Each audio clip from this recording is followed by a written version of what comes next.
Welcome to the Go Unpro podcast, a doctor's 52-week journey to an unprocessed life. Now, here is your host Dr. Brent W. Laartz, Associate Professor of Infectious Diseases and Internal Medicine, neuroscientist, and best-selling author. All right, everyone, welcome back to week 10 of a doctor's 52-week journey to an unprocessed life. This is the Go Unpro podcast.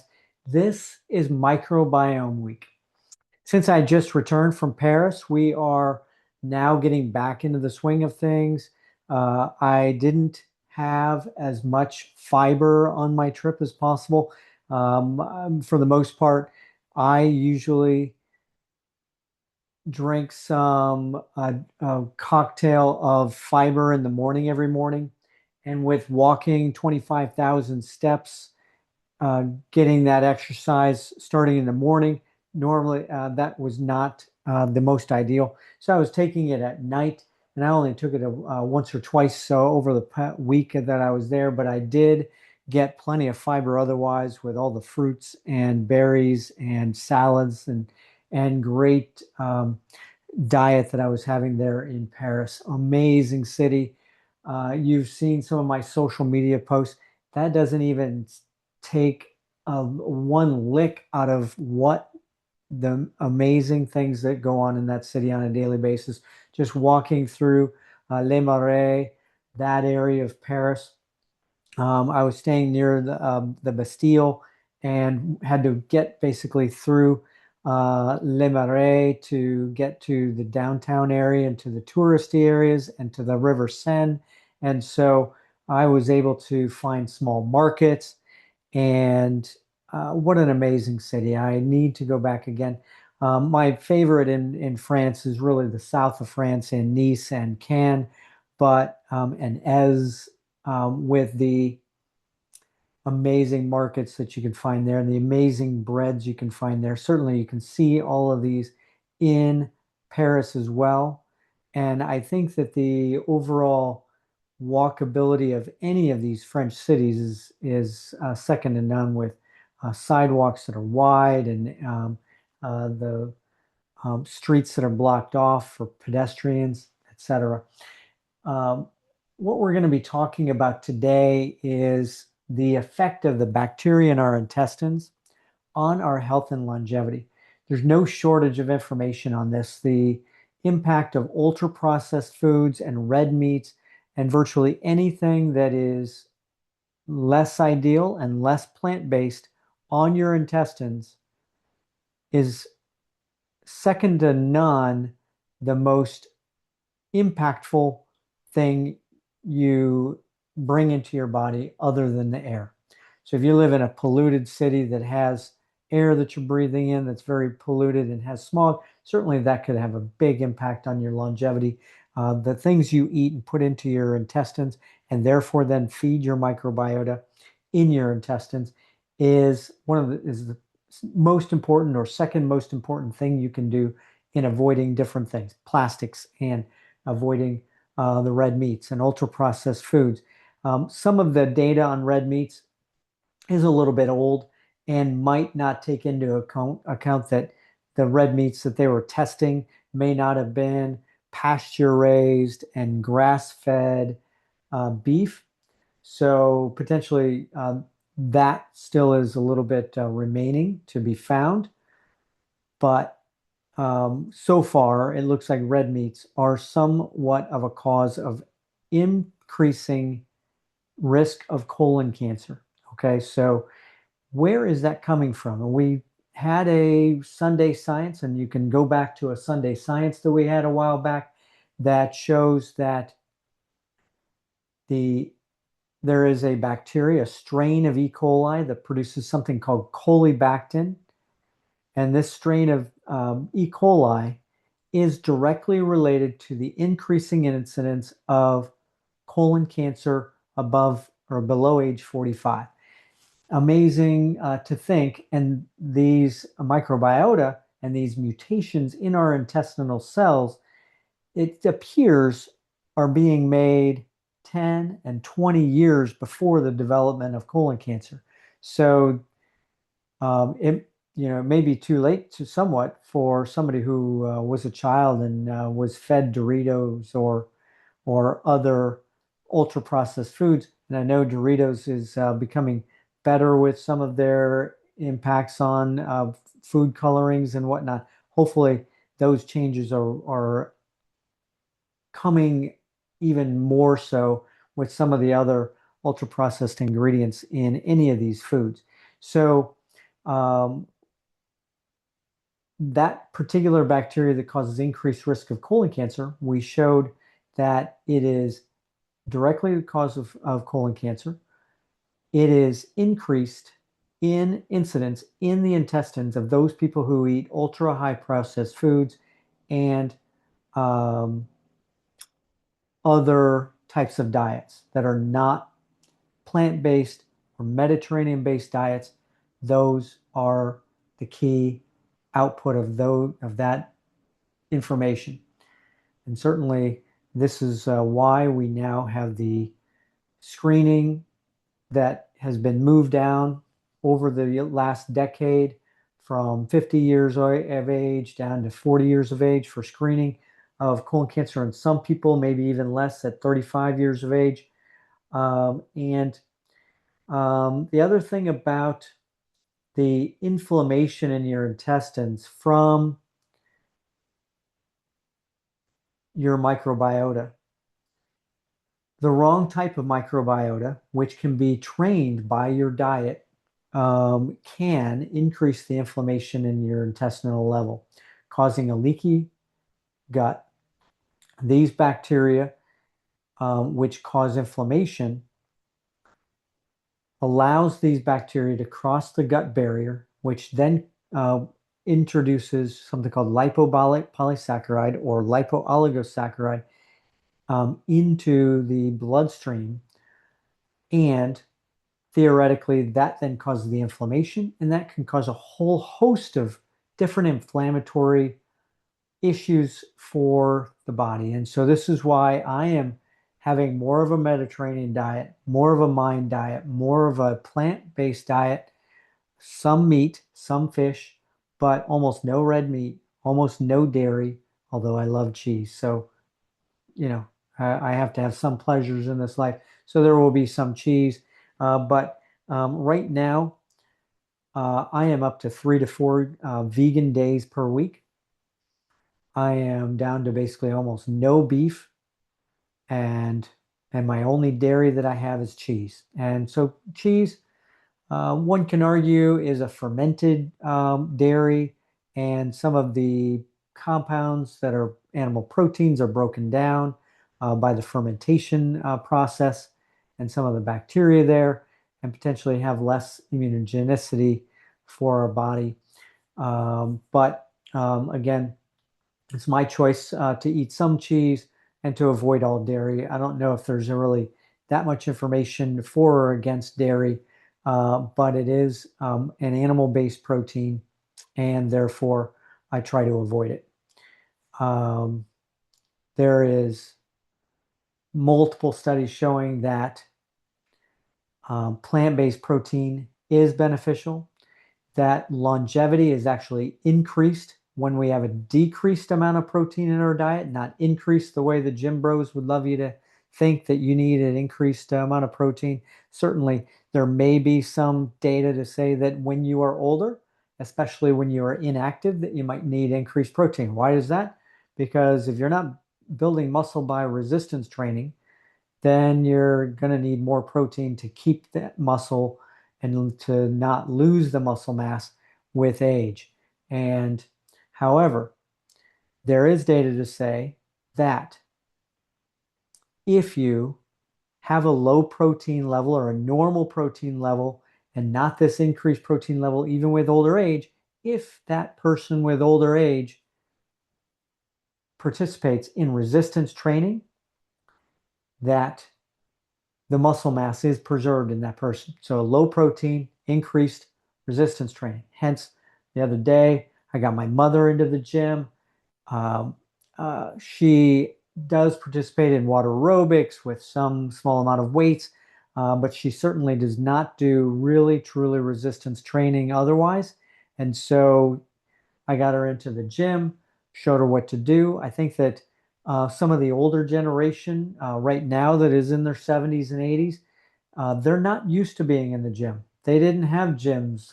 We had a YMCA in our hometown, and my parents went to the gym, but they didn't lift weights. And um, I think that that is changing. I think that people in my generation now, the people, obviously I'm 57 years old, people that are heading into the retirement age, we're used to being in the gym.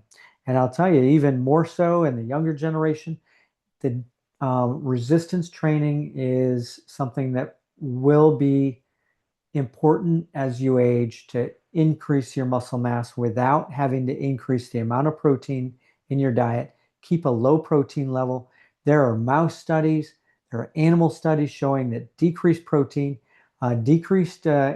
mouse fed a deficient diet in isoleucine, which is an essential amino acid. Think about that. A mouse fed a diet and deficient in an essential amino acid has increased longevity, lives 20% longer than their counterpart in the study. Same thing with a mouse fed a low protein diet, has 20% increased longevity.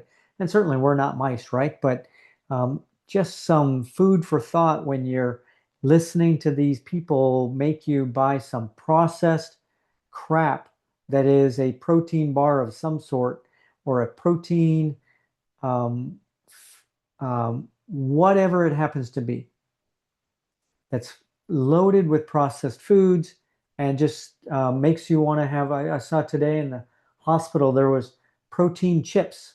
They were extra protein, but they were chips. Where does that make sense? Why would I want to eat a protein chip? Why not just get a beans put them on my salad? Or why not get some nuts? I get a package of cashews every day, and that provides a huge amount of protein, along with the beans that I have. So we're going to talk about that, about beans and protein in my diet and feeding the microbiome. Okay, um, so back to the microbiome and inflammation. Basically, that inflammation that crosses the gut-blood barrier and gets into the blood causes inflammation, signals to the brain, increases stress on the entire body and the brain. And there's multiple studies in multiple factors of our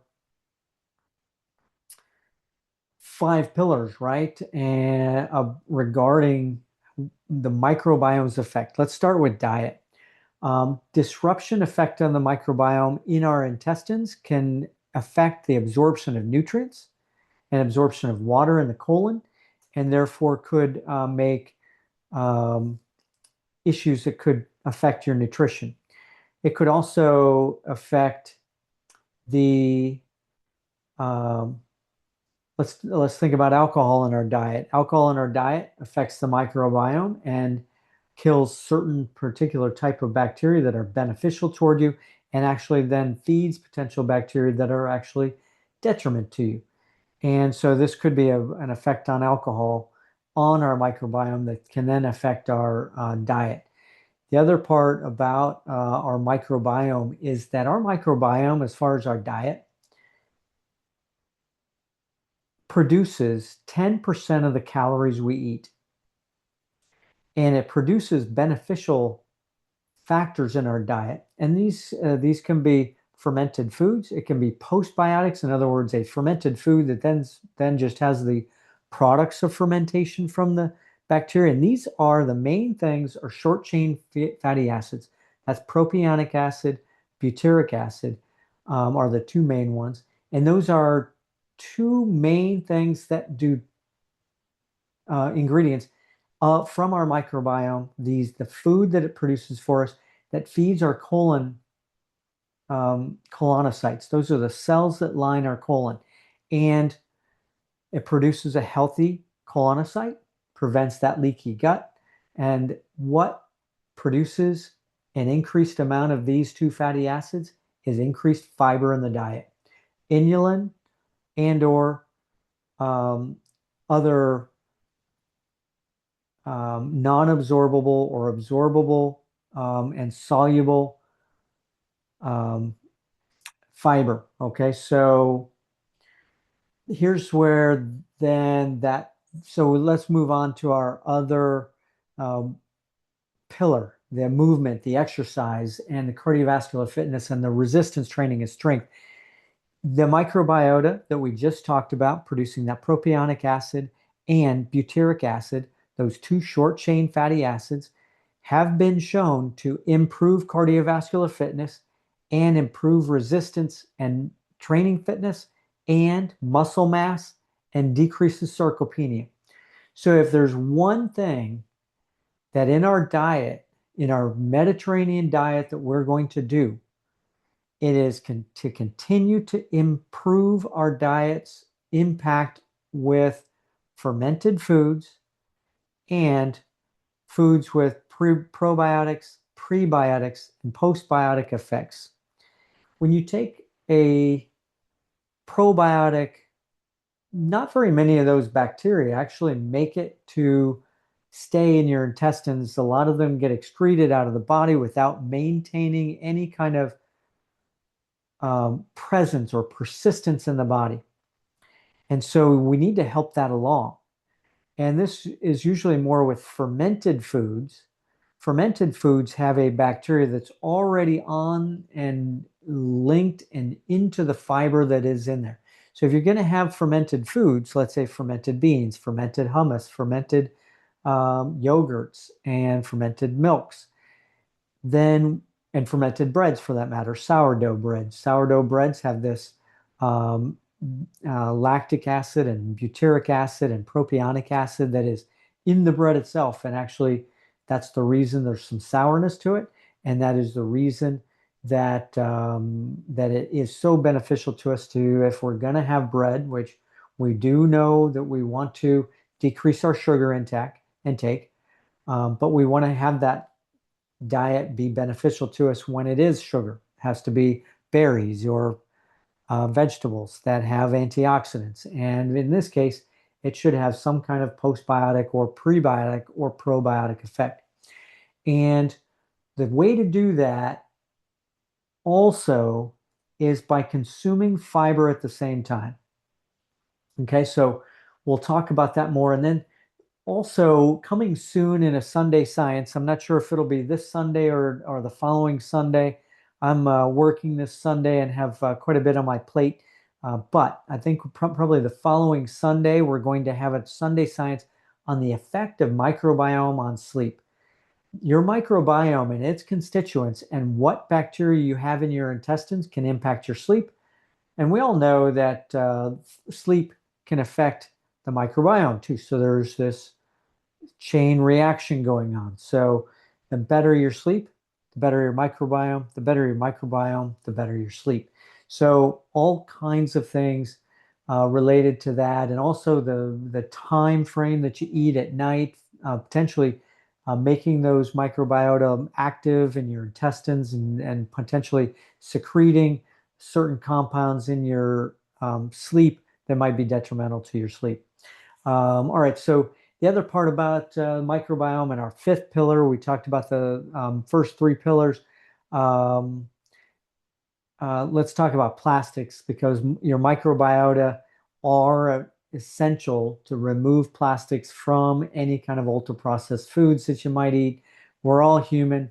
We're going to eat some ultra-processed food at some point. We're going to be at a restaurant with friends, and or somebody's going to bring by to your house some ultra-processed food that they've made somehow, or made something, and you want to partake in it. Sure, it's delicious, right? But if you make that few and far between, then the normal good bacteria in your intestines removing these microplastics, the nanoplastics from your intestines, and excreting them and metabolizing them into compounds that you can excrete without getting absorbed, is very important. The other part, the other pillar that we haven't talked about is connection. And I think here, connection, certainly microbiota, how's it going to affect your connection? We already know that there's a blood-brain, gut-brain effect from microbiota and the communication from your microbiota through either the vagal nerve or through stress hormones, etc. Multiple different axes of how your gut and your gut bacteria communicate with your brain, impacting psychiatry, impacting anxiety, impacting potentially the development of children, okay? The development of the brains of children, development of the bodies of children, and the stress of children is huge, right? So here's where we're going to tie this into connection, and that is the anxiety that potentially a poor diet exhibits that the microbiome can correct if you can get that diet on a correct standing.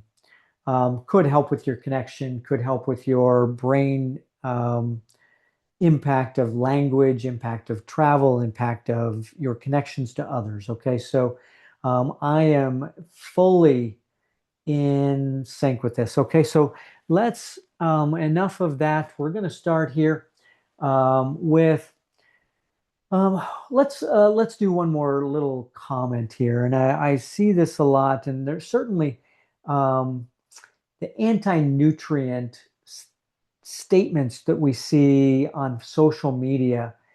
I just saw one the other day, and I did see there is some truth to the anti-nutrient effect of fiber. Okay, so certainly if you take some fiber and you at the same time drink some alcohol, or you eat a fatty meal, and if you wanted to absorb that fat, and fat is a macronutrient, right? If you wanted to absorb that fat, you probably shouldn't eat it with fiber. Who wants to absorb fat? Certainly we need some fat in our diet, but if you eat a fatty meal, certainly that fiber is going to decrease your absorption of that fat. It's going to decrease absorption of certain other things. And so I usually try to eat my fiber, non-nutrient fiber, such as mycelium husks that I take every morning. I don't eat breakfast in the morning. I'm not worried about the impact of it on the absorption of any nutrients. In general, that's going to move through into the intestines way before 4 or 6 hours afterwards when I get to eating my next meal. All right, so this anti-nutrient thing is just more Jim Bro BS. And the more fiber you can eat, the better the effect on your microbiome, and its better effect on your health. Hands down. Do not avoid fiber. Do not listen to the people that are saying fiber is an anti-nutrient, that you shouldn't eat broccoli because the fiber in the broccoli is going to decrease its absorption of vitamin K or whatever vitamin you think it's going to not be absorbed. It will be absorbed. Trust me. If you eat broccoli, you will not have problems absorbing any of your nutrients in that broccoli. Hands down. Okay, beans.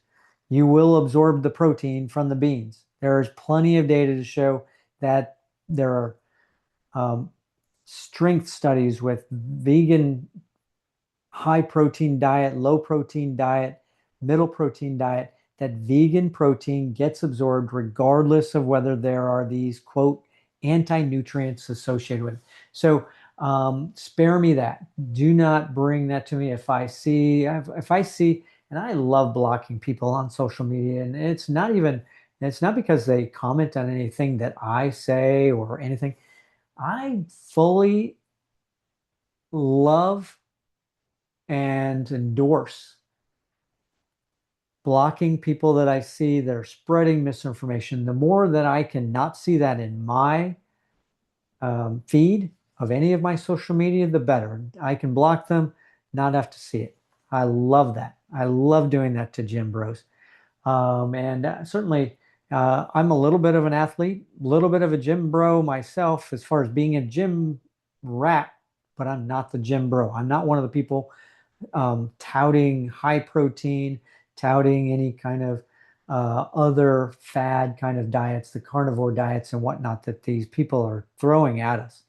And these diets can have a detrimental effect. There is potentially a keto diet weight loss. Certainly, we know that it causes weight loss. The jury is still out a little bit of as far as longevity, but there is some data to suggest that carnivore diets are associated with decreased longevity. Why? It is because of the multiple different factors with your um, microbiota affecting all 5 pillars of your systems. Okay, so all right, so here's our week this week. Some things we're going to be doing. Our diet. We're gonna all of this is going to be geared toward our microbiome and improving our microbiome. All right, so our diet. We're gonna put another push at increasing fiber and an increase in my vegan days. We're going to try to get to 4 to 5 days now of vegan and try to get raw veggies. We'll try to get to 5 days a week, try to get these raw veggies. Okay, so instead of cooked veggies, on at least a few of these 4 to 5 vegan days, I am going to eat only raw vegetables, okay, and fruits and nuts. Okay, so not roasted cashews. These are going to be raw cashews. There is increased amounts of different compounds in a raw cashew versus a roasted cashew. And I want the more nutrients that I can get. And there's plenty of fiber, plenty of protein, all of these.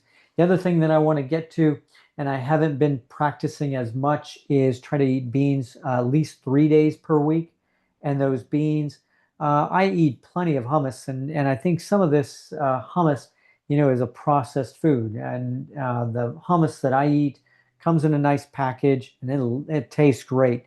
But I'd far rather eat my own homemade hummus. May not taste quite as smooth and as sweet, and I'm sure there's something in there that is an effect. But my homemade hummus is made with olive oil. That might be a little bit of a taste effect and why it doesn't taste quite as good. But I want my oils to be mainly olive oils for myself. Okay, so we already have 2 tablespoons of psyllium husk in the morning. That does me good. It allows me to continue that time-restricted feeding. I'm going to be increasing the amount of water I drink. We're going to attempt to be as many days of vegan diet, possibly 100% this week. So possibly 7 out of 7. But my goal kind of going forward in week to week really is to get to 5 days per week vegan. And that's kind of where I want to be at my end goal at the end of 52 weeks, is to get to about 6 days per week vegan. And I want my beans to be 3 days per week now. And what I've been doing is making my beans from scratch, getting the raw, uncooked, dry beans. I love black beans. Love black beans and rice. Love other types of beans that we've been experimenting with, making raw. Obviously, I also have made my own hummus, so that could be a bean that I use if it's not processed. Okay, so but I want the other 3 beans. I want the other 3 beans to be. I almost have pretty much daily hummus, so it doesn't really impact that. I want the other beans to be 3 days per week. I want to expand my use of beans. The other thing we've done this week in furtherance of the microbiota is that variety of vegetables, fruits, nuts, and beans. Okay, so where I want to be is that same 40 ingredient challenge. The 40 beans, 40 different beans, nuts, vegetables, and fruits. And my fruits are going to be, as we've done before, only berries. Okay, so those, and maybe pineapple as a prebiotic and postbiotic. The let's see, and then we're going to talk about my fasting that I've been doing. I am doing about 1 day a week, 36 to 48-hour fast every week. And that fasting, I know that the increased levels of autophagy doesn't occur until you get to 48 to 72 hours potentially of a fast, and maybe even longer than that. But the decreased amount of insulin that I am secreting during that 48 hours, I think is improving my outlook. And on my second day of fast, when I am working. I can feel myself thinking more clearly. I can feel myself starting to get more energy. On that first day, toward the end of the day, certainly I feel hungry, and I usually make that my rest day as far as exercise. And because certainly it would be difficult for me to run 4, 5, 6 miles on no food. At least when I've tried it, it has some impact for me. And so I've avoided it. If Monday is a stressful day, potentially doing that on a Sunday would be fine also. My Mondays with work tend to be, pretty busy on Mondays. I moved to 7 days on, 7 days off. So my off Monday is pretty easy to do this, but if Sunday could be fine too. And I've picked my fasting days depending on when a stressful day might be occurring. The next part is movement, and we're going to this week incorporate a racket sport this week. Racket sports, if you think about one activity that does increase longevity, racket sports kind of check the box for a few different things regarding our longevity. Number one is the connection, because you're there potentially playing with other people and you're keeping score. You're doing different things during racket sports that's going to help you otherwise. The other part about it, obviously, is the movement, but it also has a movement that has some impact to it. When you play tennis, you are getting some strength and mobility of the upper extremities, not just the lower extremities. When you walk, you're not as active with your upper extremities. When you run, you're active more with your lower extremities. You're getting cardiovascular fitness there. But with the movement, you're getting upper and lower body. You're getting some stretch too. The other part is you're getting some impact. And that's what I want, is that impact also from this. And you get impact from running, but the impact from running across the court, getting to a spot, and you have to put all your weight onto one leg and one ankle and one Achilles tendon that is sending some shock up into your bone and your tibia and your femur, that, and your spine for that matter. That impact activity is what is important with movement and resistance training. So this is kind of doing some of that as an added bonus. So we're going to add racket sports. So we've had the tennis rackets brought out of storage. We got them from my warehouse that we finally were able to get out of. And that new activity, the racket sports, once per week. We're going to do that maybe on the day off. It could also be on my cardiovascular day. But I try not to get rid of my resistance training. And I could potentially do a little bit of both, run and do that racket sports. I want to get to, certainly tennis is one of those sports that potentially can be free. Obviously you have to have a tennis racket, but really it can be free because there are so many public courts you can get onto. I used to belong to this really expensive tennis club, and that certainly could be an issue if you had to pay $200 a month just to play tennis. And I was paying that much, but obviously it had a gym, had a spa, had a hot tub, had my sauna, and it had a basketball court, and it had a swimming pool. So had got to do a lot of different things for that $200 a month. But the racket part of it, you don't need to be a member of a tennis club. You can go to your local municipal tennis courts and get on for free. I think the ones here in Tampa, there are some municipal ones that are there on Davis Island. If you're a Tampa native here, there are some that cost like $30 a year to be a member of, and it just tries to keep you having to make reservations for the courts and everything, because there's some really nice clay courts there. Okay, so, but we're increasing our goal to above 10,000, trying to get 20,000 is our goal now, with failure at 10,000. I think before our failure was more like or 8,000, and our goal was 10,000. Now, after I just got back from Paris and my steps were between 25 and 30,000 steps every day, I now know that I can get above that. And I think I have my running, I have my dogs that I can take for a walk, and I'm trying to do a walk with them early in the morning. And on my work week, I am having to do that walk really early in the morning to be able to get that walk in. But I want to get that, probably it's about 5 or 7,000 steps, just getting, or probably about, let's say, 4 to 5,000 steps, just getting those dogs for a walk. So again, we talked about owning a pet, especially a dog, because they're the ones that need to be walked. If you own a cat, do you really need to exercise? Is that a benefit for you for movement? Maybe a benefit for connection, because pets are an amazing connection. But for movement wise, dogs are above all probably the best pet that you can get. I'm trying to think if there's any other pet that would be a connection and a movement benefit more than a dog. And it's just amazing. I don't think I can think of one, unless you're going to chase after some rabbit that you have and you're going to chase them around your yard. I doubt that that's going to be any impact. But dog ownership, amazing for your health. Okay.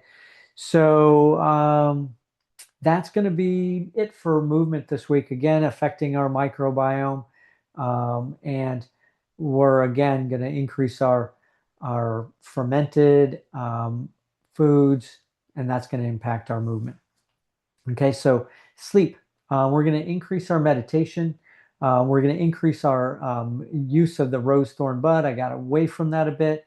Try to get a better blackout in my room. Try to see if there's some way I can get that in my room right now. And I'm moving potentially in June, but in my room right now, there is, within probably about 30 feet from my window at second story level, so right across from my room, is a street light that is a halogen slash LED street light. I'm not sure which, but a cool white color of light that comes right into my room without any blocking. But I do have some pretty good wooden shutters, but not nearly enough. So I'm going to try to get a better blackout. Might use a mask. I tried a mask, one mask. I don't think it was more of like one that, American Airlines gives free when you're in the business class. And it's not very comfortable. I'm going to try to get a better mask. I'm also going to increase my use of the 4-7-8 breathing. I've done that starting this week. 4-7-8 breathing right before sleep as well, during the meditation, during my rose thorn bud. What is rose thorn bud? I don't think we've talked about it here yet. As far as our meditation, rose thorn bud is something that I use, and I've used with my kids in the past. Is something where you think of a rose as being something very good that happened to you today, something, a thorn that is a bad thing that happened to you today, and a bud is something that you're looking forward to and you're looking forward to building on that today as an idea or a beneficial thing for your health, for your career, anything you can think of. So the reason the rose is important, it's important to really think about roses in multiple aspects of your life, with either family, friends, with something with your exercise, with your diet, something with work, something with money, something that was beneficial to you, and try to get something in each of those different categories, because you don't want to just think of one rose, because every day more than one good thing happens to you in multiple different ways. The thorns, try to think of a couple, but then try to impact that thorn with some types of manifestation trainings. Okay, so what are we taught with manifestation that we need to do with all of our language and our actions and our reframing? Okay, so with manifestation, if you want to manifest yourself a better life, and also if you want to manifest yourself a better sleep that night, you need to do a few things with that thorn. Okay, so we're going to talk about that as far as reframing the thorn.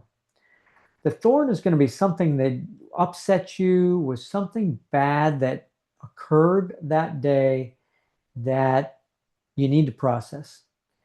And you need to process that before you go to sleep, because otherwise that thorn is going to impact your sleep. Okay, so I try to, number one, bring in every sort of manifestation, affirmation, and reframing of this. So you reframe the thorn. So something, let's see, something that bad happened to me.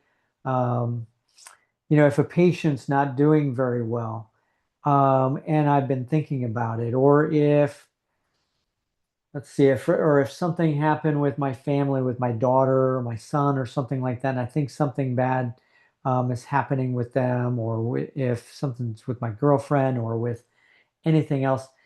I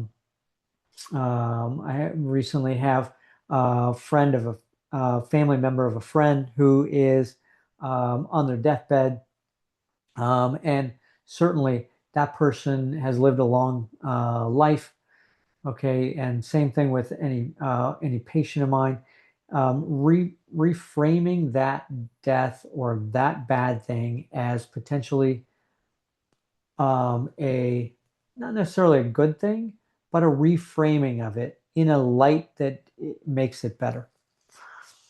And certainly some death is not avoidable. And no matter what we do to treat somebody, um, either host or something like that could get in the way of their ability to turn around, despite our efforts.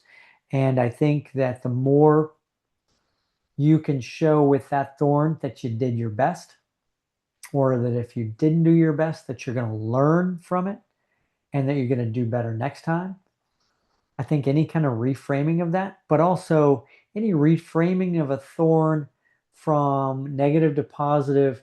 If, let's say, a friend insulted you today, or you thought they insulted you, or didn't text you back, I think that the best way to go about that is reframing that, put that thorn out there, and then reframe it and say,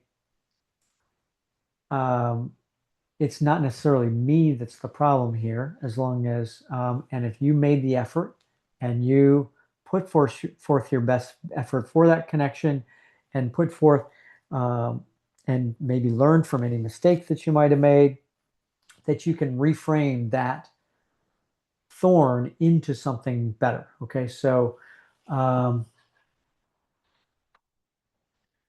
right, so that's what we're going to do. And then the bud.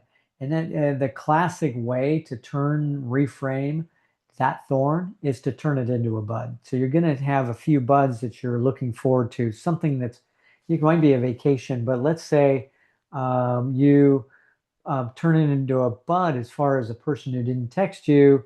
You could reframe it that I am going to pay closer attention to my connections and get back there into that friendship. And certainly there are some friendships where that might, the fact that they didn't return your page or text, I don't know why I said page, didn't return your text, is maybe not necessarily you, and it's them. And it may be, that we have these certain garden, and there are those plants we want to cultivate, and they usually are the ones that are beneficial to us, the flowers, right? And there are the weeds in our garden. Okay, so in our garden there are people who have very little positive impact on us, and the positive impact, if it's just not there and won't ever be there, then so be it. That didn't return the text, that's on them. It's their lack of positivity that it is the frame. Okay, so and then turning that bud into something better, right? So the next thing that we're going to be talking about is 4-7-8 breathing. This is where you breathe in for 4 seconds through your nose, and then hold it for 7 seconds, and then breathe out for 8 seconds. And this doesn't necessarily have to be exactly that. And I've trained myself on this 4-7-8 breathing. There are multiple other different types of breathing, meditation episodes and tactics you can use. But this is the one I use, 4-7-8, breathing in 4 seconds through the nose. And then obviously I'm not holding it right now, but holding it for 7 seconds.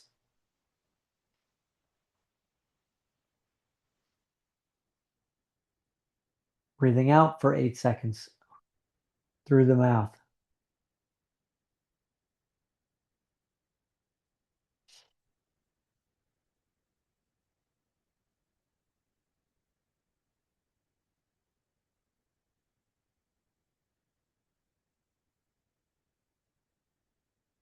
You can use pursed lip breathing out if you want to kind of increase the positive pressure in your lungs. Either way, it doesn't matter. I just happen to on that cycle there. But 4-7-8 is something I use at night before I go to bed. We've talked multiple times before about the different things you can do for your sleep. We'll talk about those in a second. And in the connection area, certainly this, we're not going to talk necessarily about microbiome here, but I'm going to increase my use of music. And we've already started our rhyme and my poetry, my writing, potentially some painting I'm going to work on this week, but also music. And I'm going to take a new class. And certainly there are different ways and free ways to take classes, whether it's YouTube classes that are free, master classes that are free. I'm going to take a music class in Khan Academy, and then I'm going to start learning a couple of different instruments. I already have a few guitars, and I'm going to start getting back into that. I have a bass guitar, I have an acoustic electric guitar, and I have an electric guitar that actually I won in an auction, at a charity auction, that has, I think it was churches, and it had some different bands that had signed it. And I'm going to get into some of this. I really love the bass guitar because I really love how it sets the beat for music. And I'm going to try to get to that.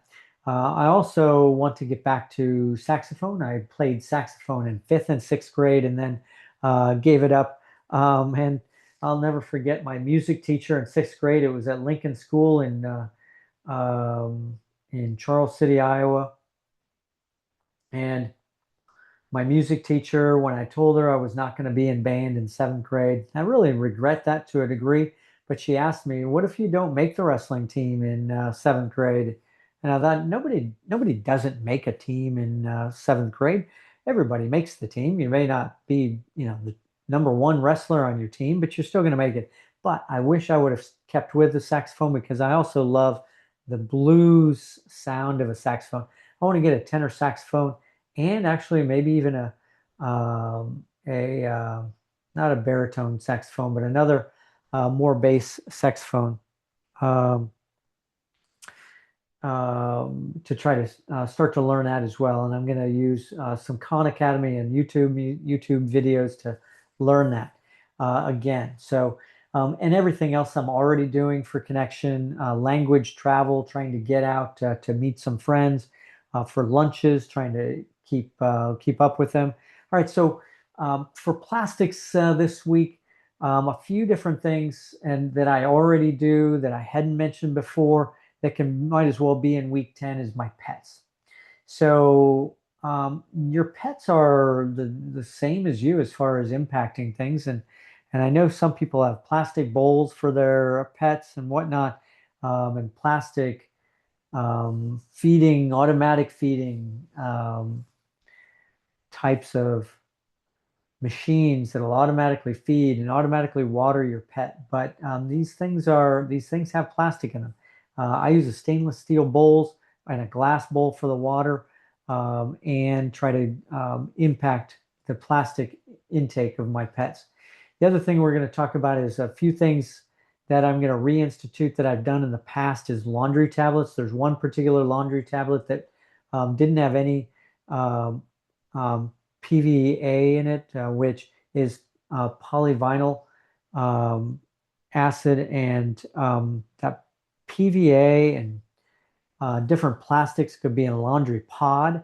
These things you want to avoid in the number one in the water. So when it gets flushed into the sewer, you don't put polyvinyl anything into the water. Okay, so and so these laundry tablets have less of that, less plastics, and they have enzymes that they use instead of certain compounds that are forever chemicals. Okay, so toothpaste tablets that I use, and a toothbrush that's made of bamboo. I have so this is a nice tin that these toothpaste tablets come in.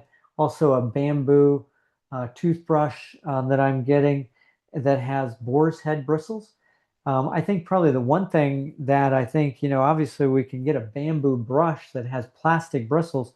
I think if you ever look at your toothbrush at the end, and this bamboo bristle, when it breaks off in the mouth and you swallow it accidentally, it is not going to be plastic bristle. It's going to be going into your intestines. It could potentially impact the amount of plastic you intake into your body. Okay, so all right, so we're going to look at the our past here, and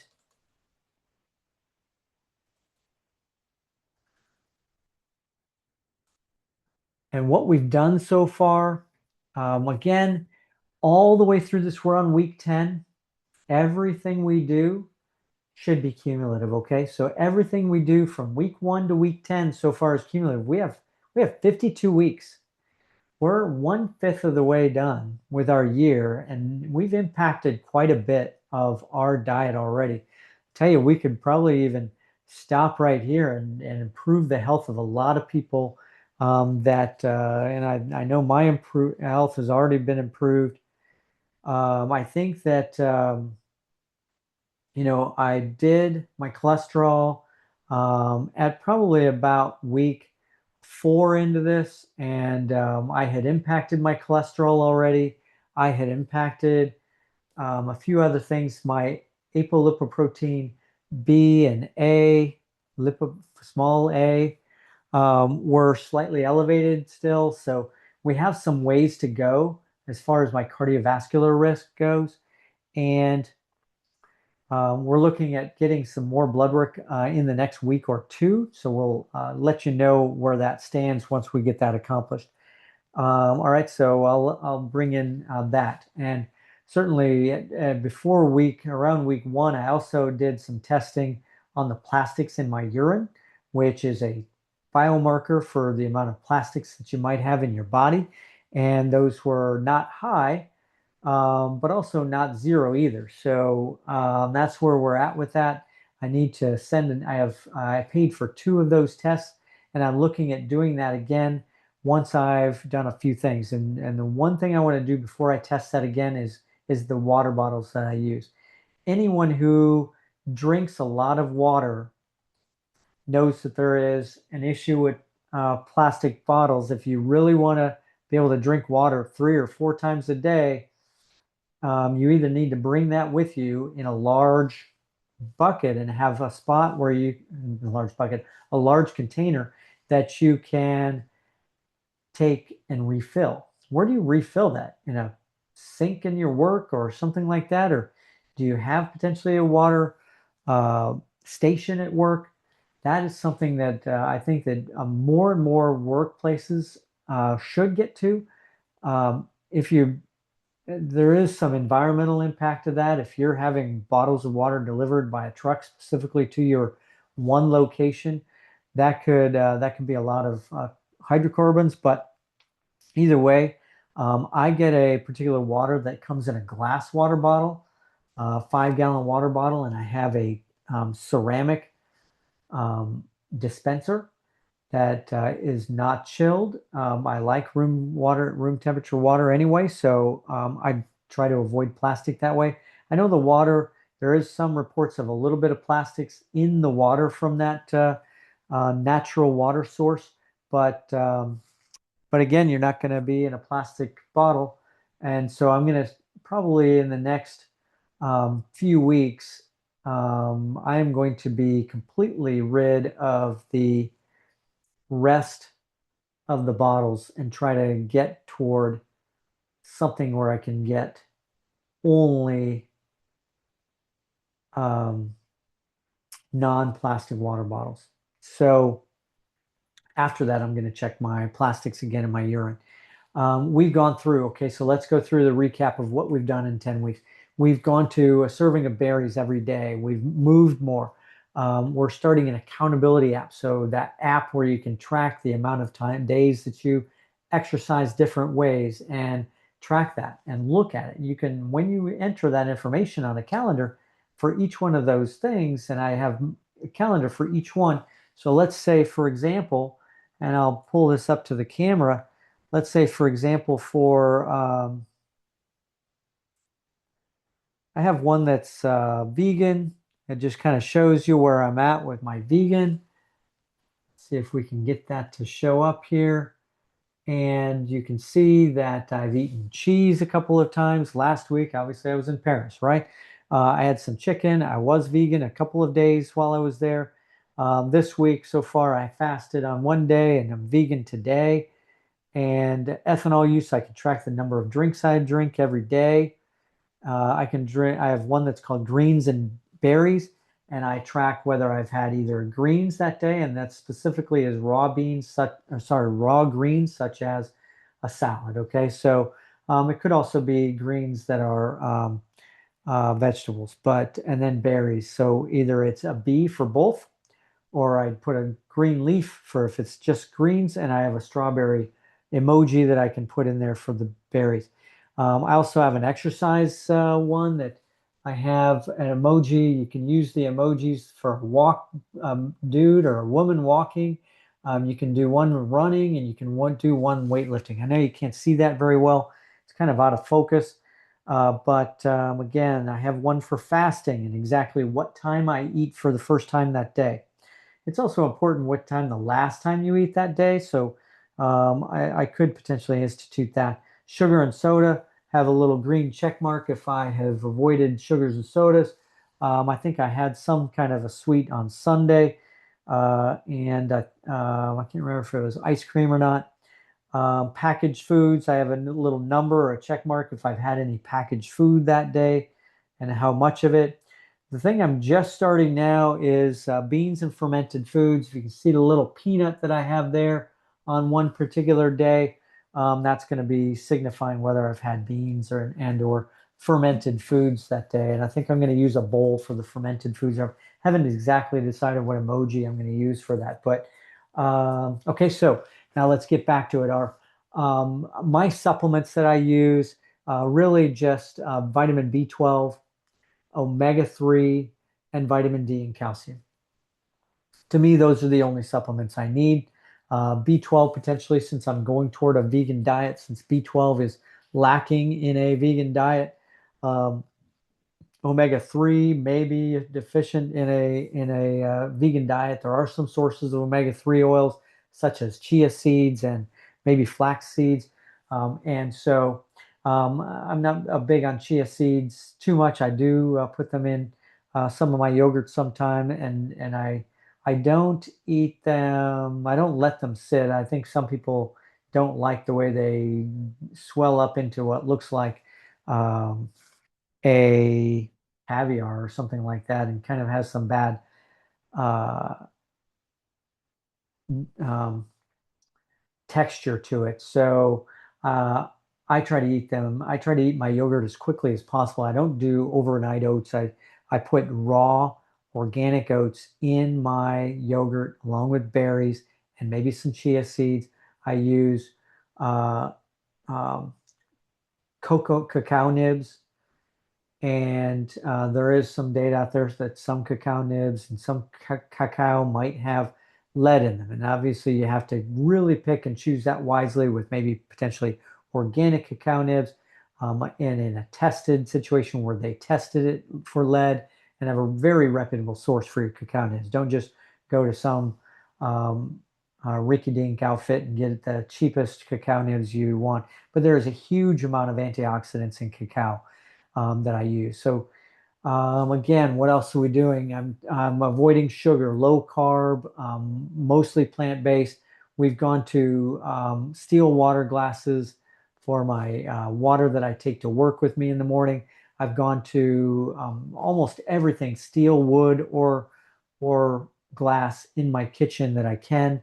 There's a few things that my girlfriend insists on, those little rub your silicone spatulas, and for certain things, and I think that one, what can you use other than that to scrape your bowl? And I think it's probably a little bit of a stretch to say that you could use a wooden spoon for that. And she wants to do it that way because she's always used it that way. But I'll try to use a wooden spoon in everything where that would be used.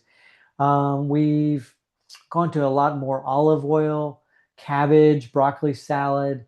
Our goal of no packaged food, at least one per day.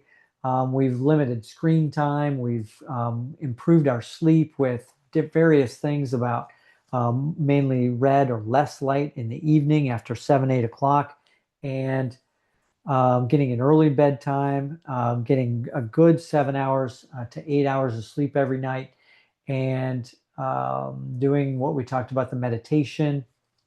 We're avoiding processed oils, and 75 to 80% of my oil intake is going to be olive and avocado oil.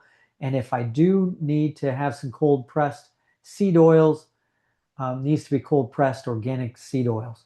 Okay, so sometimes that's unavoidable to know exactly what is in your oil if you have any kind of packaged food. I think if you look at any packaged food, you're going to have some of these processed ingredients, right? And how do they process it? The best you can do is just read the labels. And I think when you see come about cold pressed or high oleic acid type of seed oils, or that kind of thing, cold pressed is the best way to go about it, because I think some of the problem with seed oils is the way that they're processed. And that's my problem with it anyway. I make my own olive oil homemade dressings for my salads. What else am I doing now? So staying true to culture, soaps, shampoos, and lotions, trying to get those as organic and unprocessed as possible. I'm using now, since I went to France, I'm using a French face cream to try to get some moisturizer, uh, more natural, more organic compounds in it.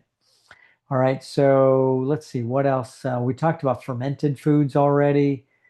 Grocery paper bags for produce instead of using those plastic bags. A lot of plastic bags you can try to get rid of. We talked about entrainment before sleep. We talked about sauna or hot tub in the afternoon, and social and connection we talked about, and we're getting that continued effect on our connection, trying to get out. And certainly there's a little bit of a competition here between alcohol and connection, right? Because you want to decrease your alcohol, but part of going out with friends might be having one drink.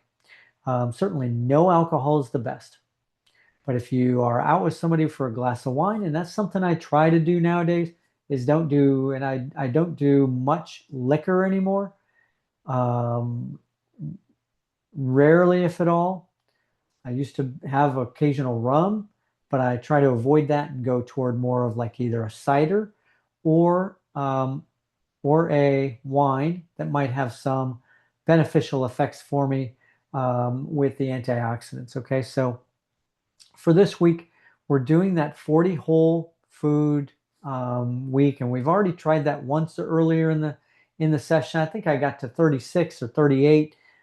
This time I'm going to make it to 40. So I've already gotten probably to 20 already. So I should, with what are we on day 2 of this week. So I had a great lunch today, and had great dinner. And so what else are we doing here? More days per week vegan. Our salt dispenser being in a better container, not a plastic container. Okay, so trying the different types of activities with our movement. We talked about this week about doing a racket sport. Biking is a good one, or swimming might be good if you, or just even running in place in a pool takes impact off of the joints. If you have any issues with joints, or if you injure yourself and you need an activity that is less stress, maybe getting in the pool could be effective. And again, racket sports, cardiovascular and resistance training. Resistance training extremely important for longevity. Okay, so we're going to talk about time restricted feeding. We talked about fasting and decreasing the amount of insulin being secreted in my body. Okay, so I don't want insulin being secreted in my body, and if that means decreasing carbs or coupling them with something that is going to decrease the absorption of the carb, then all the better. So let's see, we talked about microbiome. I'm eating red meat free. I'm not eating dairy, poultry and seafood only.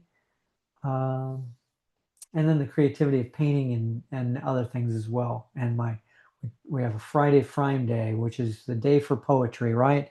We have Monday meditation day, where we put out a 1-minute video, Monday Meditation Minute, and have a little bit of a positive frame and a positive affirmation in that meditation. The other things we're doing is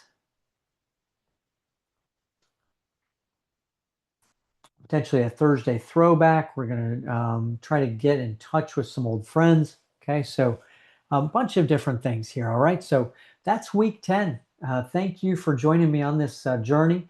And we're going to, I think, next week get out into the field a little bit, have a couple of little field trips to show what we're doing. We're going to get to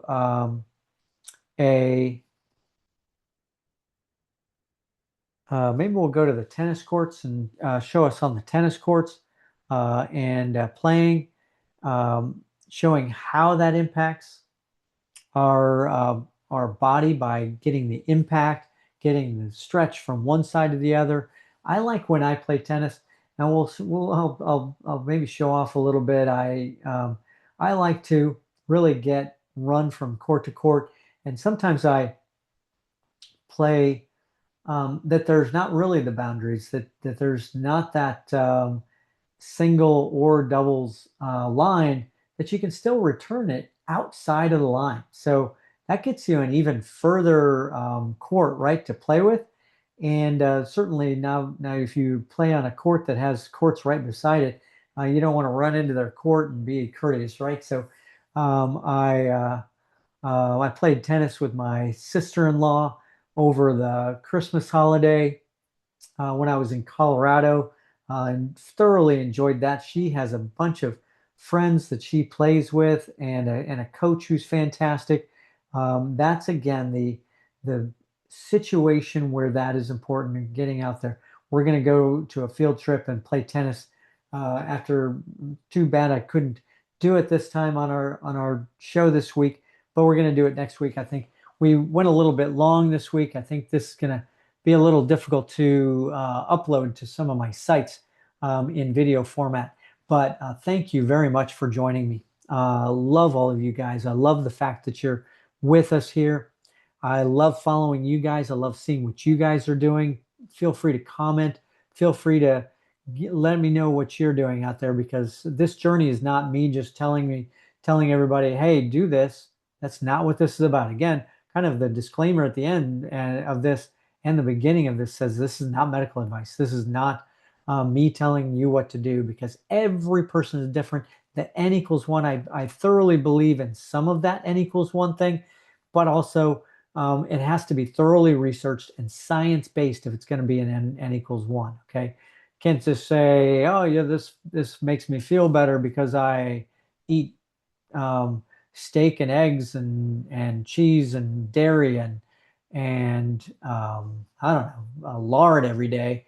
I don't put butter on my everything because I know that that potentially may not be good, and and I know there's data that speaks to that, and that's my choice. And certainly some of it can be your choice, but make it based on science. Don't make it based on how you feel is best. Certainly you shouldn't be any diet. You shouldn't feel poorly because of it.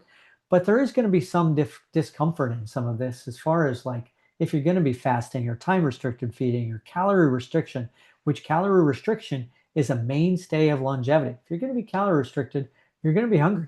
Okay, so there's going to be some discomfort. And again, I can't stress this enough that you need to get into that I need to get into my discomfort zone. Okay, not telling you you need to be in discomfort, but that's my way of that discomfort is is improvement. Okay, because doing something you're not used to, not comfortable doing is important. Okay, so there are many things going out and going out to try to reconnect with a friend or trying to get a better diet might have some discomfort to it. Okay, might need to spend some money on getting rid of some plastics. That's got some discomfort to it, right? Get into the discomfort zone and break the chains, break those chains.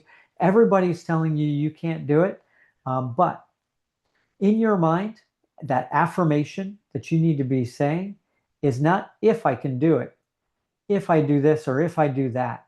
It needs to be I am doing this for myself, for my future self. I am doing this for my kids and for, I had my kids a little bit older when I was 30 something years old. And that puts me at 57 when they're 20 something. When they're 50 years old, I'm going to be 80 something. And certainly my parents were that old, but I was the youngest of three kids. And so what I want to make this be is my being able to, at 100 years of age, being able to run, being able to be active. I need to be stronger. I need to have a better diet, and I need to have my brain active at age 100. And that involves that creativity, connection, and constant learning. Okay, so that class we talked about today, I'm going to do a Khan Academy music class, and I'm going to learn better about the production of music. Okay, so there's a nice music class on Khan Academy that's free, and I'm going to start learning that. And I've already done a lot of different language apps. My Duolingo that I do is free right now, and I'll probably have to do either a super or a max to try to get toward being able to do multiple languages now. Used to be that I could do multiple languages and I didn't run out of energy, but now they've got this thing where you run out of energy. And really, for the free version, I can only do 2 lessons a day, and you can't really learn 2 or 3 different languages with that. So my French and Spanish, I'm trying to improve upon. Um, I may get some Italian in there because I'm hoping to travel to Italy pretty soon. And I want to travel to a French island soon as well. So again, all right. So that's it for today. And I know I've been long-winded today. All right. But I love talking about this stuff. And I love that you guys can follow me with everything that's going on. And I tell you, we're only 42 weeks away from the release of this book. We're going to release a book at the end of this 52 weeks, hopefully with pictures too. And I've never produced a book with pictures, so it'll be interesting to see how we can do this. And thank you. As always, follow us on the social media with Brent W. Laartz, MD is the tagline. And there's also a Go On Pro tagline, and also look for us on TikTok, look for us on Instagram, look for us on Substack on our the podcast, look for us on Threads and Facebook, everywhere where you can check us out, follow us. And our podcast is produced on video on Substack, produced on video on Apple podcasts, and on Spotify. Okay, so those are and YouTube. Those are the 4 places you can get our YouTube or our video podcast. There are multiple other areas you can get our podcast on audio. Again, check us out on any of those. And then gounpro.com is our website that is there. There's the website drlaartz.com, drlaartz.com. Also has some other places you can visit that are associated with me and my books that I've written in the past. I have 2 fiction novels that I just went to a book signing for. Check those out too. These are 2 nice novels that I've written. Okay, so thank you very much for joining us for week 10. Can't wait to see you out on the tennis court for week 11, where we're going to be talking about the impact of a high impact, high intensity workout and its effect on longevity and our cardiovascular fitness and our resistance training and our balance and our bone development. Okay, so thank you very much. I appreciate it.